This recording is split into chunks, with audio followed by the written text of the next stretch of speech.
10,000-ലധികം വിദ്യാർത്ഥികളെ കലയുടെ അരങ്ങിലേക്ക് കൈപിടിച്ച് നടത്തിയ ഗുരുവായൂർ ശ്രീ രാജരാജേശ്വരി കലാക്ഷേത്രത്തിന്റെ 40ാം വാർഷികാഘോഷം ഏപ്രിൽ 13-ന് ഗുരുവായൂർ ടൗൺ ഹാളിൽ നടക്കും.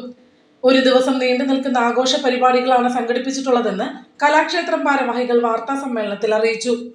ആ നൃത്തനൃത്യങ്ങൾ അതൊരു 40 വർഷം തുടർച്ചയായിട്ട് വളരെ നല്ല നിലയ്ക്ക് അഭ്യസിപ്പിച്ച കുട്ടികളെ, ആയിരക്കണക്കിന് കുട്ടികളെ വാർത്തെടുക്കാനുള്ള ഒരു സംവിധാനം, അത് കലാമണ്ഡലം രമ ടീച്ചറുടെ അശ്രാന്ത പരിശ്രമം തന്നെയാണ്.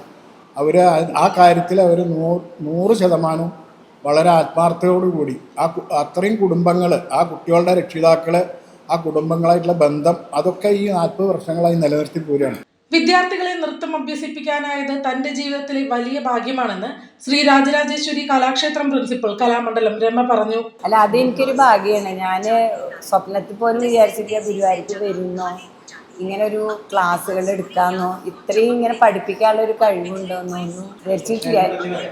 കൃഷ്ണനെ പറഞ്ഞ അതിനേക്കാളും ഉപരി ഒക്കെ എല്ലാം നമ്മുടെ ഭഗവാൻ ഗുരുവായൂരപ്പൻ്റെ അനുഗ്രഹമാണ്. അത് പറയാതിരിക്കാൻ പറ്റില്ല.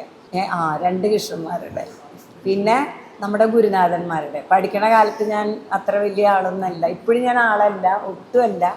എൻ്റെ അറിവിൽ അത് എങ്ങനെയാണ് പഠിച്ചാൽ അതേപോലെ നല്ല ആത്മാർത്ഥമായിട്ട് പഠിപ്പിക്കുക എന്നുള്ളത് എൻ്റെ സ്ഥാപനം പഠിപ്പിച്ചെന്നാണ്. അത് അതേപോലെ ഇതുവരെ ഞാൻ അത് നിർവഹിച്ചിട്ടുണ്ട്. അതാണ് എനിക്ക് ഏറ്റവും വലിയൊരു ഭാഗ്യമായിട്ടുള്ളത്. രാവിലെ 9-ന് പാർത്ഥസാരഥി ബാബുവിന്റെ നേതൃത്വത്തിൽ മഞ്ജുളാൽ തറക്കലിൽ പഞ്ചവാദ്യം അരങ്ങേറും. തുടർന്ന് ടൗൺ ഹാളിൽ നടക്കുന്ന ആഘോഷങ്ങൾ സംഗീത നാടക അക്കാദമി ചെയർമാൻ മട്ടന്നൂർ ശങ്കരൻകുട്ടിമാരാർ ഉദ്ഘാടനം ചെയ്യും. നഗരസഭാ അധ്യക്ഷ സുനിത അരവിന്ദൻ വിശിഷ്ടാതിഥിയാകും. സദനം ബാലകൃഷ്ണൻ, കിഴക്കൂട്ട് അനിയന്മാരാർ എന്നിവരെ ആദരിക്കും. മുൻ MLA TV ചന്ദ്രമോഹൻ, മുൻ ചെയർമാൻ M കൃഷ്ണദാസ് എന്നിവർ മുഖ്യാതിഥികളാകും. കഥകളി, വയലിൻ, സംഗീതം, വിവിധ നൃത്തയിനങ്ങൾ എന്നിവ അരങ്ങേറും. Guruvayur convener KP Karunakaran, Balan Varnatt, principal Kalamandalam Rama, VM Krishnan, MP Sankaranarayanan എന്നിവർ വാർത്താ സമ്മേളനത്തിൽ പങ്കെടുത്തു.